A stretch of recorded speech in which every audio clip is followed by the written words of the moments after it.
In this chapter, we'd like to talk a little bit about what theming in Drupal really is. First off, the word theming is pronounced kind of like scheming and spelled just like it's shown on the screen. Spell checkers tend to get a little bit confused by it, but that's really the way that we say it. Theming. Theming in Drupal is made up of a number of different pieces. One of the things that you're doing is designing the appearance of your website. You might use tools like Photoshop or Fireworks to mock up what the website is going to look like for your users. Another component of theming in Drupal is creating the CSS to control the layout of your site. This isn't something that we're going to cover in this video series. However, creating the CSS is no different than what you would do for creating a static HTML website or creating the CSS design for any other website. The last part, and the part that we'll talk about the most in this video, is changing the HTML to output by Drupal to fit the design. When Drupal creates a page, it outputs a set of default HTML markup. What we're going to talk about is how you, as the themer, can modify that HTML output by Drupal to conform to the HTML that you need for your designs. There's 3 simple steps to creating a theme in Drupal, and we'll talk about each one of those in depth. The first step is to create an info file. Info files are metadata that tell Drupal what your theme does and what its name is. The second step are template files, or any file that ends in a .tpl.php extension. And the third step, template.php, is a PHP file optional for themes used to replace the variables inside of template files and override theme functions. We won't be talking about the third step in this basic theming series. However, in a coming advanced theming series, we'll go more in depth on step number 3. Let's talk a little bit about the structure of a theme. All of our themes, those that we download from Drupal.org or those that we create ourselves, live inside of the Sites All Themes directory, in a directory that is the name of your theme. Themes are made up primarily of things that are part of traditional web design, things like CSS files, JavaScript files, and images that make up all of the layout of the page. All of these files live inside of your themes directory. And in addition to that, you'll see some files that are specific to creating a theme in Drupal. Things like an info file, optional template files, and an optional template.php file. Again, the .info file corresponds to step number 1 in creating a theme, telling Drupal what your theme can do. Template files, like the page.tpl.php file, which are primarily HTML, control the overall layout of your site in the general HTML markup, correspond nicely to step number 2. And finally, template.php, which is used to set variables and override theme functions, corresponds to our step number 3. Let's take a look at what you might see inside of an info file. The primary thing that an info file does is announce the presence of your theme to Drupal. Without a .info file, Drupal will not know that you've created a custom theme, and you'll not be able to enable it. Inside of your info file are a bunch of key value pair properties that do things like tell Drupal the name and description of your theme, define some of the CSS and JavaScript files that you might use, and in addition to that, tell Drupal about features that your theme might provide and the regions that your theme makes available for placing blocks into. A typical info file might look something like this. Again, key value pairs representing things like the name of your theme and the description and so forth. In Drupal 7, the only 3 required things in a .info file are these first 3. The name, which provides a human-readable name for your theme, and a description, which is just a simple one-sentence description of your theme. These things are used on the appearance page when enabling a theme to provide administrators with a friendly name and description for your theme. In addition to that, you also need to specify the version of Drupal core that your theme is compatible with. In this case, we're saying that our theme is compatible with Drupal 7. One of the things that you'll commonly see in a .info file are these style sheets and scripts lines. This is our theme using the .info file in order to include JavaScript files and CSS files on every single page throughout the site. This is nice for things like CSS files, which provide the main layout for the page and that you want to be loaded on every single page. Declaring style sheets and JavaScript files in a themes.info file also ensures that Drupal is able to use CSS and JavaScript aggregation to include your theme's JavaScript and CSS files. The syntax for including style sheets and scripts is similar to the name and description syntax. However, in this case we use square brackets, similar to creating arrays in PHP. This allows us to add multiple CSS files or multiple JavaScript files. Finally, the style sheets line, you can see the word all in the first set of square brackets.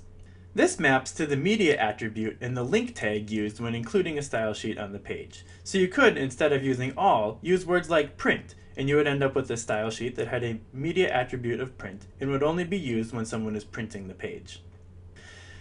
In addition to adding style sheets and JavaScript files through your .info file, you can also add style sheets and JavaScript in a template.php file. You would do this in scenarios where you had certain style sheets that you only wanted to load on certain pages throughout the site. We'll talk more about that in another video. In Drupal, themes are responsible for declaring all of the regions that are available for an administrator to place blocks into. Regions are declared inside of a .info file. The syntax for creating regions inside of a .info file is similar to creating an array in PHP. You type the word regions and then inside of square brackets, the machine readable name of a region, and then the value is the human readable name of the region.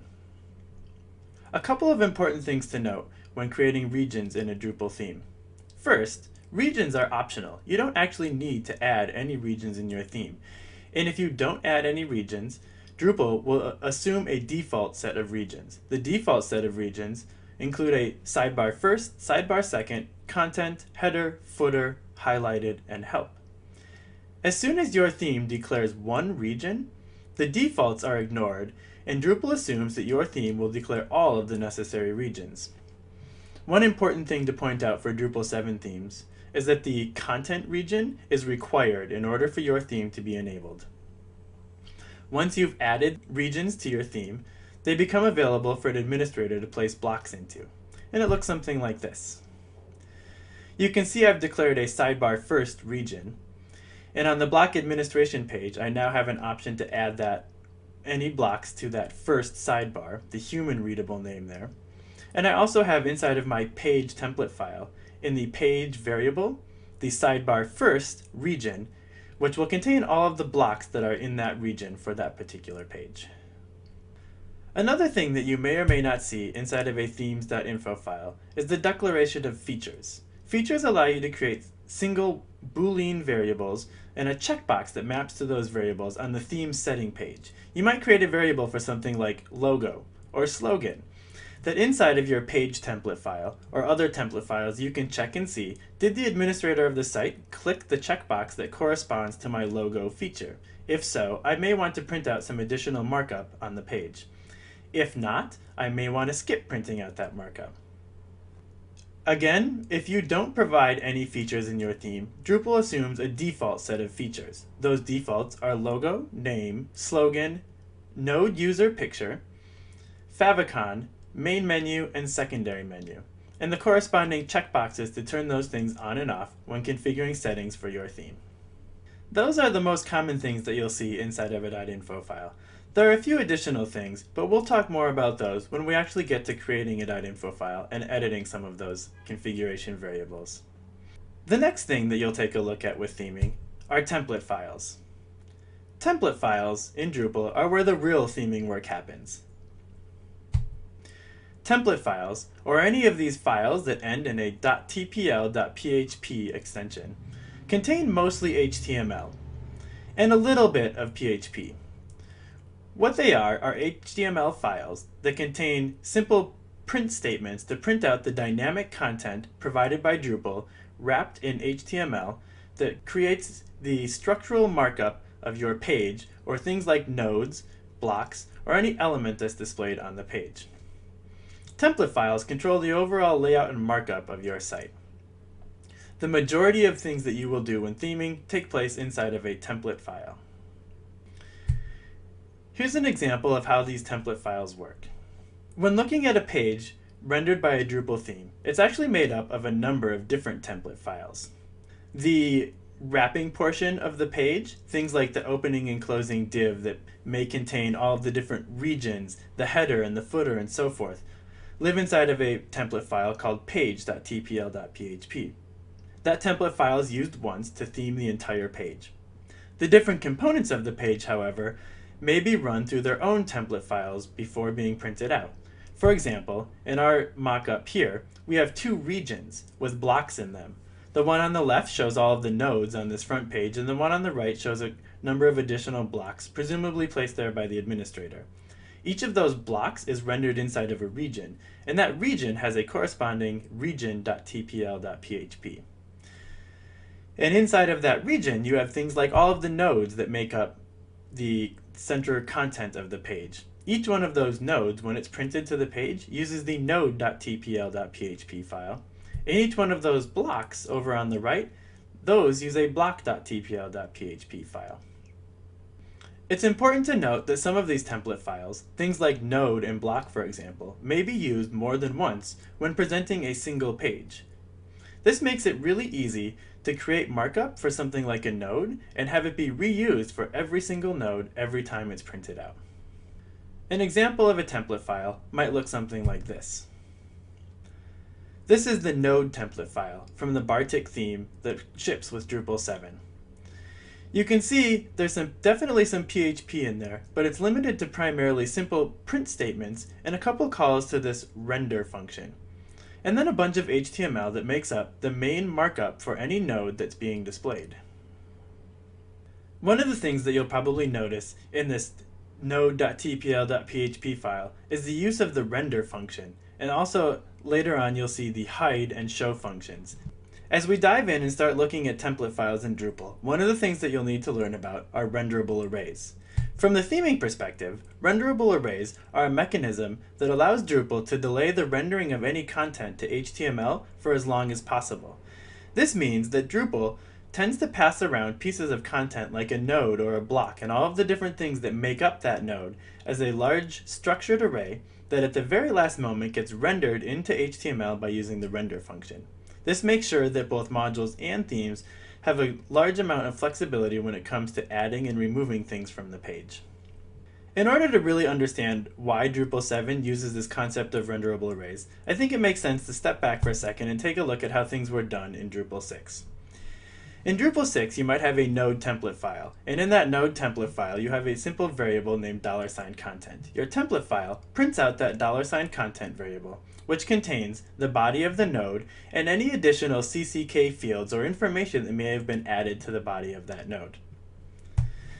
In our example here, you can see we're printing out one additional field on the page. The problem with doing it this way is that if you wanted to manipulate the HTML for that particular field, or say move that field to the bottom of the body, or place it somewhere else on the page, you would need to not print out the $content variable inside of your node template file, and instead print out each individual field and the body of the node separately. This works great until an administrator comes along and adds a new field to your content type. Once they've done that, all of a sudden the field that they've added, while it shows up in the form and administrators or editors can add content to it, it won't actually show up on the page until the themer has come back and added that field to the template file as well. In order to get around this problem, Drupal 7 introduced the renderable arrays. Let's take another look at our node template file from Drupal 7 and see how we might make use of this renderable arrays in our theme. In Drupal 7, that $content variable that used to be just a simple string is now an array of all of the elements that make up the actual content of the page. And now instead of just printing out the content variable, we actually need to use the render function to wrap the variable before printing it to the screen. The render function will recurse through that content array and take each of the elements inside of it and turn those into HTML. The HTML is then returned and we can print it out on the page. In the example here, you can see that we're hiding the comments and links portion of the content temporarily. We're then calling print render content. What this will do is take all of the pieces of that array, minus comments and links, which we said to hide, and turn those into HTML and display them on the page. Then later on in our template, we go ahead and manually render the links portion of the content variable and the comments portion of the content variable. This gives us the flexibility to move individual elements outside of the main content into different portions of the page or in the template file, but still render the entirety of the content variable. This means that when an administrator comes and adds an additional field to our content type in Drupal 7, that field will immediately start showing up where we've said print render $content. But we can still have control over individual fields and move those around with inside of our template file. The important thing to remember here is the use of the render function. There are a number of different variables inside of template files in Drupal 7 that require being wrapped in the render function in order to turn their contents into HTML before printing it out inside of your template file. Another thing that we'll talk about is the use of dynamic template files inside of Drupal. This is a really powerful system that allows you to do something like, say, take the node template file, which is responsible for printing out all of the nodes on your site, and say that for any node of the type article, I'd like to use a different template file. In that scenario, let's say you have 4 different node types on your site, and you want all of them to use the node template file, except for one. You want that one to be slightly different, your article template file, because it has tags and images that you'd like to display in a different place on the page using some different markup. You can create a dynamic template file using the naming convention shown, node --, the node type, machine readable name, in this case article, followed by the .tpl.php extension. This is identical to how we did this in Drupal 6 as well, which had this concept of dynamic template files. The primary difference between Drupal 6 and Drupal 7 in this case is that Drupal 7 uses 2 hyphens to separate the base name from the more specific targeted name of your template file. We'll also talk about where you can find all of these template files inside of Drupal and how to override those in your theme. Drupal, as we said, provides a set of default markup, and it does so by providing default template files. The user module, for example, provides a file named user-profile.tpl.php. This contains the HTML markup for a user's profile page. If you want to override that markup inside of your theme, what you can do is copy that template file from Drupal core into your theme, go ahead and make any changes to the copied version of the template file, and then clear the cache so that Drupal finds your version of the template file and starts making use of it. It's important to remember to copy template files out of Drupal core into your theme and not move them. If you were to move the template file, it would no longer exist inside of Drupal core. And if someone decided to switch to a different theme or disable your theme for some reason, and Drupal needed to use its default user profile template, and it no longer existed, this would cause errors on your site. Drupal core provides a large number of template files, and this list of template files will grow as you add more and more modules to your Drupal site. Every module likely outputs content in some form or another, and when it does so, it probably does it using a template file. Throughout the course of this series, we'll talk about overriding and making use of a number of different template files. Some of the more common ones like the page template file, block template file, nodes, and so forth. We won't necessarily get into all of them, but it's good to know that these exist. What we've seen in this presentation are a number of the concepts that make up the first 2 steps in building a theme for Drupal. Step number 1, info files, and step number 2, template files. Throughout the rest of this series, we'll be going through both of those steps and all of these concepts in more depth. We'll be overriding template files, creating info files, and building out an entire Drupal theme as we go.